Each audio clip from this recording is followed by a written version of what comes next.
Hello, welcome back to my YouTube channel. This is going to be a watching video. We're going to be watching a video of my mentor giving his speech at his ordination service.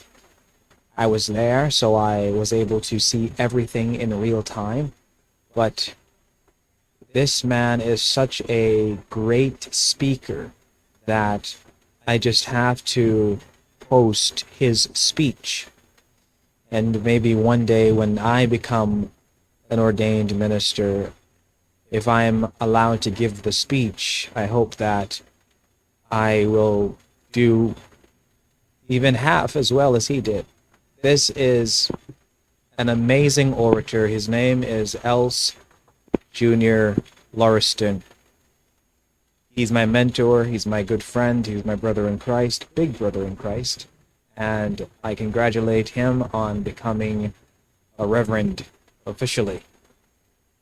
So this video is going to be him speaking, and I was once told by someone who trains people to be orators, find someone who is a great orator, listen to him or her, and try to mimic the way they speak. Not to make a copy of them, but whatever it is that you like in the way they speak, try to mimic that, and you will be as good as them, or almost as good as them, or better than them. But you have to have a goal so that you can aim towards something. So, without further ado, I'm going to let you all watch this speech. And for those of you who are also orators, you will see what I'm talking about. His intonation, his verbal fluency, his modulation, and his enunciation. These things that are so vital, so important in the public speaking. His gesticulations and all of the things that come with his body motions as he moves and as he speaks. I think we call them, if you have a monotone body, you will have a monotone voice. He doesn't have a monotone voice because he doesn't have a monotone body. And if you are a public speaker, you're going to see for yourself how amazing of a speaker this man is. Without further ado, let's get into this video. Draw down my screen here and pull this up.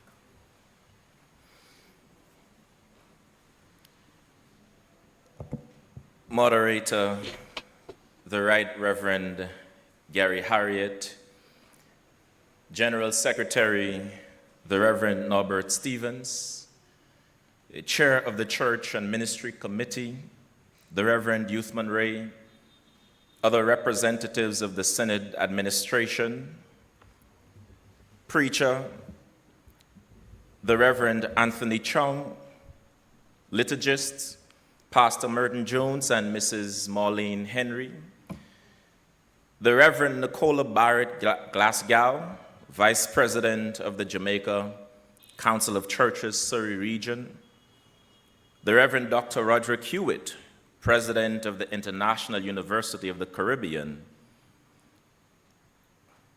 the Reverend Dr. Earlman Williams, President of the Bethel Bible College of the Caribbean, Jamaica, Reverend Dr. Brian Wallace, President of the Regent College of the Caribbean. His Worship, Donovan Mitchell, Mayor of Mandeville, the Honorable Garfield Green, Costas Rotolorum for the Parish of Manchester. Colleagues, families, friends, well-wishers, both in present in the sanctuary, and those joining via online media, a pleasant afternoon to you all. Donald and I have, through similar though different circumstances and experiences, come by God's grace to this moment in our journey in ministerial formation. While Donald had been exposed to several Christian denominations from childhood, before finally committing to follow Christ through membership in the United Church in Jamaica and the Cayman Islands, my introduction to the Christian faith came in my late teen years when I became a member of the Seventh-day Adventist Church.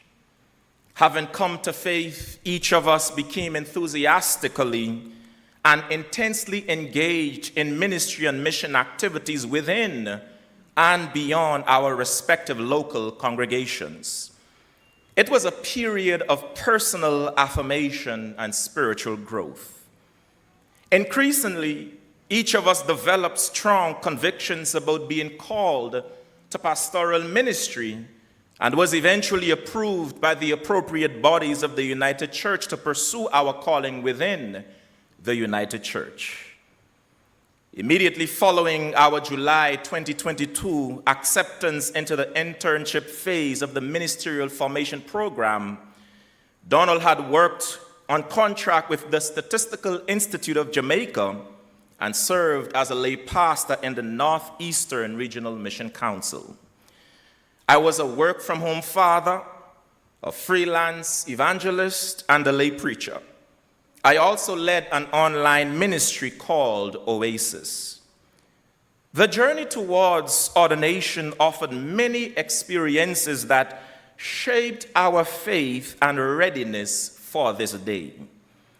Receiving the call in July 2022 signaling our approval to begin the internship phase of the ministerial formation program in October of that year proved both humbling and exciting. At the outset, the allotted time frame of 13 months seemed like it would have taken forever to complete. But the time went by far quickly than we originally anticipated.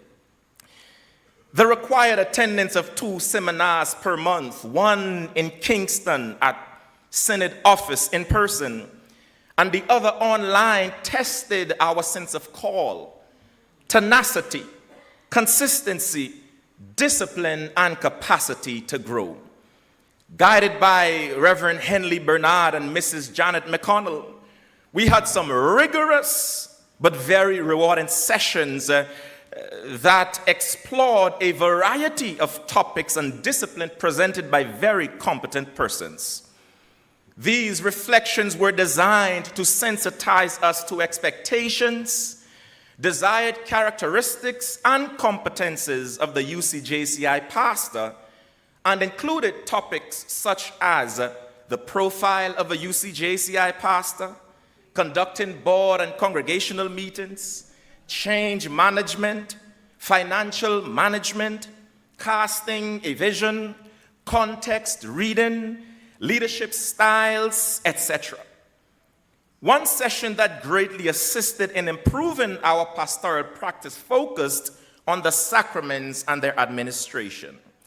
Overall, the seminars were designed to equip and inspire us. While it certainly was not easy engaging these while pastor in several churches, they certainly were necessary every step of the way. Despite the fact that traveling to Kingston was costly, demanded early morning departure and late night returns home, despite our internet service sometimes proving unstable, we continued to press on. The devotions, critiques, affirmations, and doctrinal discussions engaged and experienced facilitated our professional, theological, and spiritual growth and served to justify every sacrifice that we were called upon to make. In the end, we became more mature, focused, well-rounded, and reassured of God's call to full-time pastoral ministry. Reverend Bernard's sagacity, care, love, humility, infectious laughter, and sense of humor made the experience very wholesome and desirable. Mrs. McConnell's motherly nurturing, affirmations, and meticulousness ensured that essential things were both recognized and embraced. In these matters, brothers and sisters, she was unrelenting. Her commitment was to see that we become the best United Church ministers that she knows we can become.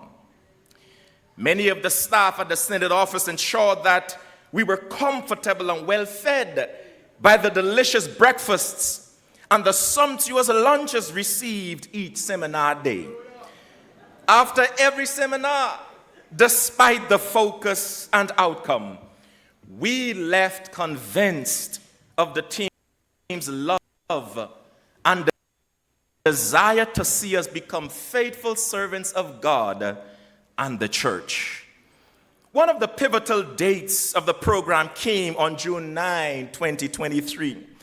It was the UCJCI knowledge test, with the passing mark being 80%. In the weeks leading up to it, we studied extremely hard.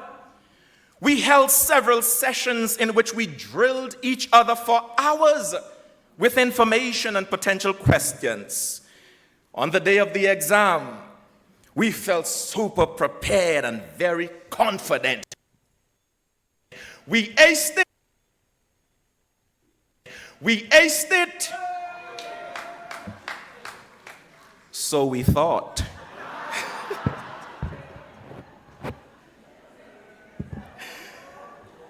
At the next seminar, Reverend Bernard burst our bubbles by letting us know that although we did not embarrass ourselves, we nevertheless had to do a reset. We were confused and deflated. We were convinced that we had covered the material adequately and accurately, and that we had responded appropriately. How come we did not pass the test? We wondered. We went back to the proverbial drawing board and studied even harder for the reset. Although we were never told our final scores, we knew this time we were successful because our ordination interviews were confirmed. On July 25, we arrived at Synod office super early and with a flurry of emotions, reassuring each other as we waited and prayed, given our feelings of anxiety. Many doubts and questions flooded our minds. Are we really called to full-time pastoral ministry? Can we convince this august panel of leaders of our readiness for ordination, notwithstanding our inadequacies? The approximately 2 hours of interrogation, long interrogation, that each of us underwent seemed like forever. At the end of the interviews, with bated breaths and much angst, we awaited communication from the committee about its decision. And brothers and sisters, the afternoon of July 27, 2023 is indelibly etched in our minds as one of the great moments in our personal and vocational lives. We received indication of our approval for ordination from the Synod. The joy, the surrealism mixed with deep gratitude to God and his people that we experienced that day were undescribable. Donald has been on this journey for 23 years, whereas for me it has been 16 years. Both periods have felt like a lifetime. Finally, we felt God has allowed the church to agree to our ordination to the ministry of word and sacraments. Along the journey, we have been blessed to encounter in very meaningful and personal ways many persons who have helped shape us. We acknowledge our families, friends, home congregations, Chepstow and Hamden, our specially invited guests, innumerable friends and supporters. We thank our moderator, our general secretary, our respective deputy general secretaries, Mrs. Rose Wedderburn and Mrs. Marlene Henry. We're grateful for Reverend Novlin Hansen, Reverend Anthony Chung, Reverend Youthman Ray, Reverend Dr. Herbert Redway Jr., Reverend Clyde McKenzie, Mrs. Norma Smelly, Pastor Maxine Jones, Pastor Carlington Forbes, our supervisors, the Reverend Glenroy Clark Jr., and Reverend Dr. Colin Cowan. Special thanks to the interim ministers of the charges in which we undertook the internship phase, Reverend Ladia Young and Reverend Anna K. Henry McGregor. Thanks to other senior colleagues and the congregations we pastor, Brownsville, Carlisle Memorial, Karen Hall, and Seafield. All the above, brothers and sisters, have played significant roles in mentoring, guiding, assisting, encouraging, supporting, and prodding us along. We are thankful that the Church and Ministry of Synod has affirmed the call of God on our lives and has considered it fit to recommend our ordination.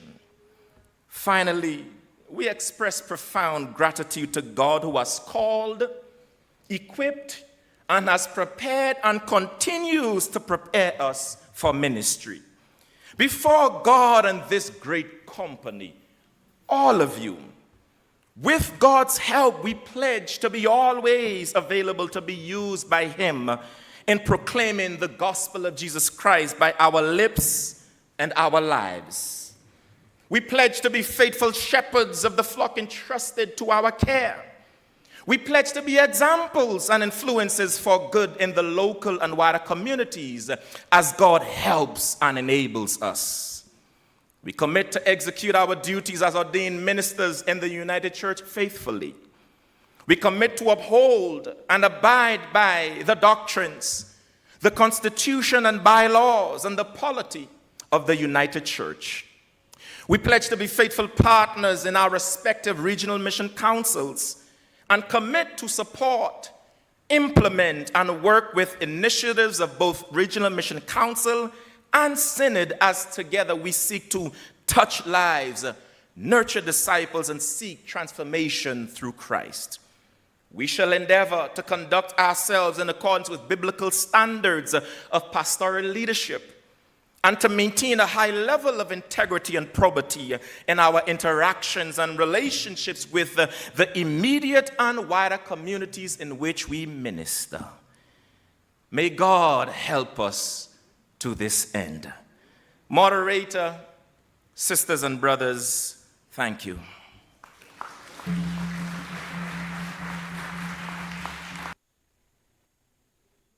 That is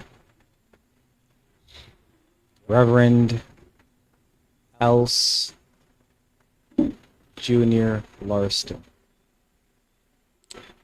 That was an amazing speech, and as I said, my mentor. If you would like to watch the full service, I'm going to be posting a link below the description of this video on my YouTube channel so that you can watch it for yourself. I think it's about 2 hours, maybe 3 hours long. Wait, let me confirm. It's 3 hours and 14 minutes long. So you can watch the full video if you like, and you can see the whole service for yourself. But this man, very good speaker. I'm going to be posting this video on my sermons playlist because it is about preaching. It is about orator. It is about communication. It's about bringing a message across. And as you can see, it looked like he was reading from a script, but it didn't look like he was reading from a script. His eye contact, his gesticulations, his movements and as well the emotion behind his voice that grips you and holds you and brings you into his thought pattern and brings your feelings in alignment with his feelings as he's speaking. Great speaker, amazing speaker. If he watches this video if he watches this video that I am about to post, then he'll probably be saying, Everton, yo, your communication and your vocabulary and your sentences isn't up to par. And I know. I'm still learning how to speak properly too, as well as every other orator out there who is learning how to speak. But anyways, that's it for now. And I hope that you watch the whole video, and I hope that in some way you understand the seriousness of Christian ministry, the seriousness of pastoral ministry, because I'm on the same journey that he has now completed. And one day when I get to where he is, I'm going to appreciate the journey and the process as well. And if I'm able to give the speech as he did, then probably going to have to reach out to him for some help if I'm not mature enough to write my own speech. Anyways, God bless you all. Thanks for watching. Thanks for subscribing. Have a good night.